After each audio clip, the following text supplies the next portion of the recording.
ಇನ್ನು ಮಂಗಳೂರು ನಗರದ ಖಾಸಗಿ ಶಾಲೆಯಲ್ಲಿ ಪಾಠದ ವೇಳೆ ಶಿಕ್ಷಕಿಯೋರ್ವರು ಧರ್ಮ ನಿಂದನೆ ಮಾಡಿದ್ದಾರೆ ಎಂಬ ವಿಚಾರದಲ್ಲಿ ಶಿಕ್ಷಣ ಇಲಾಖೆಗೆ ದೂರು ನೀಡಲಾಗಿದೆ. ನಗರದ ವೆಲೆನ್ಸಿಯಾ ಬಳಿಯ ಖಾಸಗಿ ಶಾಲೆಯಲ್ಲಿ ನಡೆದ ಘಟನೆಯ ಬಗ್ಗೆ ಈಗಾಗಲೇ ಪೋಷಕರು ಹಾಗೂ ಹಿಂದೂ ಸಂಘಟನೆಗಳು ಶಾಲೆಗೆ ಮುತ್ತಿಗೆ ಹಾಕಿತ್ತು. ನಿನ್ನೆ ಪಾಂಡೇಶ್ವರ ಪೊಲೀಸ್ ಠಾಣೆಯಲ್ಲೂ ಈ ಬಗ್ಗೆ ದೂರು ನೀಡಿತ್ತು. ಇದೀಗ ಶಿಕ್ಷಕಿಯನ್ನ ಸೇವೆಯಿಂದ ವಜಾ ಮಾಡಬೇಕು ಅಂತ ಆಗ್ರಹಿಸಿರುವ ಹಿಂದೂ ಸಂಘಟನೆ ಪೋಷಕರ ಜೊತೆಯಲ್ಲಿ ಶಿಕ್ಷಣ ಇಲಾಖೆಗೆ ದೂರನ್ನು ನೀಡಿದೆ.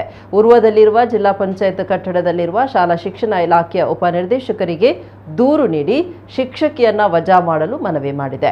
ಶಾಲೆಗಳಲ್ಲಿ ಮಕ್ಕಳಲ್ಲಿ ಧರ್ಮದ ವಿಷ ಬೀಜ ಬಿತ್ತುವ ಮೂಲಕ ಮಕ್ಕಳಿಗೆ ತಪ್ಪು ಸಂದೇಶ ನೀಡುತ್ತಿದ್ದಾರೆ ಅಂತ ಆರೋಪಿಸಿದ್ದು, ಇದು ಮುಂದುವರೆದಲ್ಲಿ ಶಿಕ್ಷಣ ಸಂಸ್ಥೆಯ ಮೇಲೂ ಕ್ರಮ ಜರುಗಿಸಬೇಕು ಅಂತ ಆಗ್ರಹಿಸಿದ್ದಾರೆ.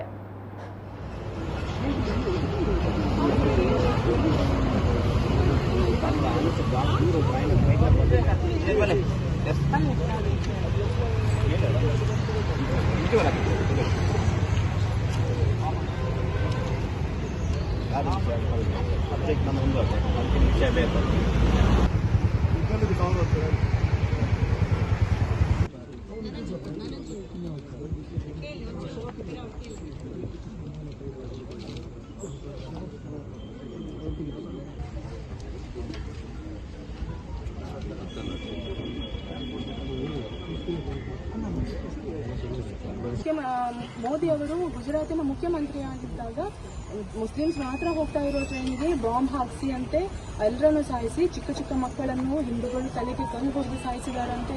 ಒಂದು ಮುಸ್ಲಿಂ ಹುಡುಗಿಯನ್ನು ಹಿಂದೂ ವಿರೋಧಿ ರೀತಿಯಲ್ಲಿ ಬೋಧನೆ ಮಾಡಿದ್ದಾರೆ ಮತ್ತು ಶ್ರೀರಾಮ ದೇವರೇ ಇಲ್ಲ, ಶ್ರೀರಾಮ ದೇವರು ಹೇಳುವುದು ಸುಳ್ಳು, ಅಲ್ಲಿ ಅದು ಕಾಲ್ಪನಿಕ, ಮಹಾಭಾರತ ಕಾಲ್ಪನಿಕ, ರಾಮಾಯಣ ಕಾಲ್ಪನಿಕ, ನೀವು ಕಲ್ಲಿಗೆ ಏಕೆ ಪೂಜೆ ಮಾಡ್ತೀರಿ, ಹಿಂದೂಗಳಿಗೆ ಅಸ್ತಿತ್ವವಿಲ್ಲ, ಈ ರೀತಿ ಪಾಠ ಮಾಡಿ ಮಕ್ಕಳಲ್ಲಿ ಒಂದು ದ್ವೇಷದ ಭಾವನೆಯನ್ನು ಮೂಡಿಸುವಂತ ಒಂದು ಪಾಠವನ್ನು ಆ ಶಿಕ್ಷಕಿ ಮಾಡಿದ್ದಾರೆ. ಹಾಗಾಗಿ ಅದರ ಜೊತೆ ಮಾನ್ಯ ಪ್ರಧಾನಮಂತ್ರಿಗಳ ಬಗ್ಗೆ, ಆಮೇಲೆ ಗೋಧ್ರದ ಘಟನೆ ಬಗ್ಗೆ, ಅದು ಯಾವತ್ತೂ ನಡೆದಂತ ಘಟನೆ ಬಗ್ಗೆ ಹಿಂದೂಗಳಿಗೆ, ಹಿಂದೂ ಸ್ಟೂಡೆಂಟ್ಗಳಿಗೆ ಅವರಲ್ಲಿ ಹಿಂದೂ ವಿರೋಧಿ ಭಾವನೆ ಬರಬೇಕೆಂಬ ಉದ್ದೇಶದಿಂದ ಈ ರೀತಿಯ ಪಾಠವನ್ನು ಮಾಡಿದ್ದಾರೆ. ಹಾಗಾಗಿ ನಮ್ದು ಇಬ್ಬರದು ಉದ್ದೇಶ ಆ ಶಿಕ್ಷಕಿಯನ್ನು ಆ ಶಾಲೆಯಿಂದ ವಜಾ ಮಾಡಬೇಕು ಮತ್ತು ಅವರ ಮೇಲೆ ಕೇಸ್ ದಾಖಲಿಸಿ ಬಂಧನ ಮಾಡಬೇಕು ಅಂತೇಳಿ ಅವರ ಪರವಾಗಿ ವಿಶ್ವ ಹಿಂದೂ ಪರಿಷತ್ ಮತ್ತು ಹಿಂದೂ ಸಂಘಟನೆಯ ಆಗ್ರಹ. ತೆಗೆಸುದು ಯಾರು? ಇವಾಗ ಟೀಚರ್ಸ್ ಹೇಳಿ ಅವರನ್ನು ಒಂದು ಇಟ್ಟು ತೆಗೆಸುದು. ನಾವು ಯಾವತ್ತೂ ಮಾತಾಡಲಿಲ್ಲ. ಓಕೆ, ನೀವು ಅದನ್ನು ನೋಡ್ತಾ ಇರ್ತೀರಿ, ಆ ತರ ಅಂದ್ಕೊಂಡೇವೆ. ಮೆಹಂದಿ ಹಾಕಬಾರ್ದು ಅಂತ ಹೇಳ್ತಾರೆ. ಓಕೆ, ಅದು ಮೊದಲಿಂದಲೂ ಇತ್ತಂತೆ. ಮೆಹಂದಿ ಯಾರು ಹಾಕಬಾರ್ದು? ಹಿಂದೂಗಳು ಮಾತ್ರ. ಮುಸ್ಲಿಮ್ಸ್ ಹಾಕ್ಬೋದು. ಯಾಕೆ?